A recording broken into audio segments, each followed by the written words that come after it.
চট্টগ্রামের লোহাগাড়া উপজেলার চুনতি জাঙ্গালিয়া এলাকাতাজি সড়ক দুর্ঘটনায় আহত লড়ে সাহেবেল্লা এবং তার চিকিৎসা কার্যক্রম পর্যবেক্ষণ করি বলে চট্টগ্রাম মেডিকেল কলেজ হাসপাতাল পরিদর্শন গিয়ে মুক্তিযুদ্ধ বিষয়ক মন্ত্রণালয়ের উপদেষ্টা ফারুকি আজমগীর প্রতীক এবং চট্টগ্রাম সিটি কর্পোরেশনের মেয়র ডাক্তার শাহাদাত হোসেন।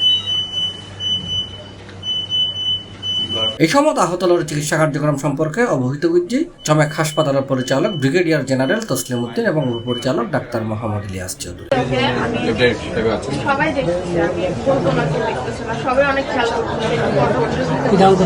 আজিয়ে এপ্রিল 3 তারিখ বৃহস্পতিবার বেলা 1:30টার দিকে তারা চমেক হাসপাতালের 28 নম্বর ওয়ার্ড এবং আইসিইউ যে চিকিৎসাধীন রোগীর অবস্থা সরেজমিনে পরিদর্শন করছি। এই সময় তারা আহতলর স্বাস্থ্যর খোঁজখবর লই এবং চিকিৎসকল হতা হয়ে যথাযথ চিকিৎসা নিশ্চিত করিবার নির্দেশ দিই।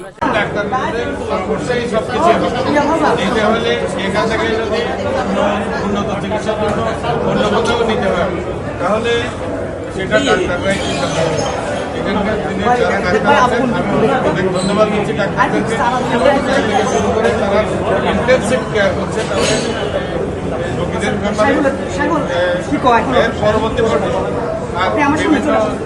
স্বেচ্ছাসেবী সংগঠন সনাতনী কল্যাণ ফ্রন্ট তারাও এই বিষয়ে রক্ত দেওয়া থেকে শুরু করে সার্বিক সহযোগিতা দিচ্ছে। চিকিৎসা আরও উন্নত চিকিৎসার জন্য যদি বাইরে করতে হয় কিছু করতে হয় তারও সরকারের পক্ষ থেকে আমরা অনুরোধ দেব। তার বাবা মা দুজনে মারা গেছে, এটাই সবচেয়ে ট্র্যাজেডিক। এবং আমাদের এখানে যারা স্বেচ্ছাসেবকরা আছে এখানে প্রিয় মহান এবং বাপির নেতৃত্বে কালকে থেকে তারা ঘোষণা করছে মহানগর তাদেরকে ধন্যবাদ জানাচ্ছি। তারা কালকে থেকে তাদের জন্য আছে এবং এই বাচ্চাটা আসলে এখন গ্র্যাজুয়ালি ইমপ্রুভ করছে। কারণ 10 ছিল, GCSS স্কোর এখন 11-তে গেছে।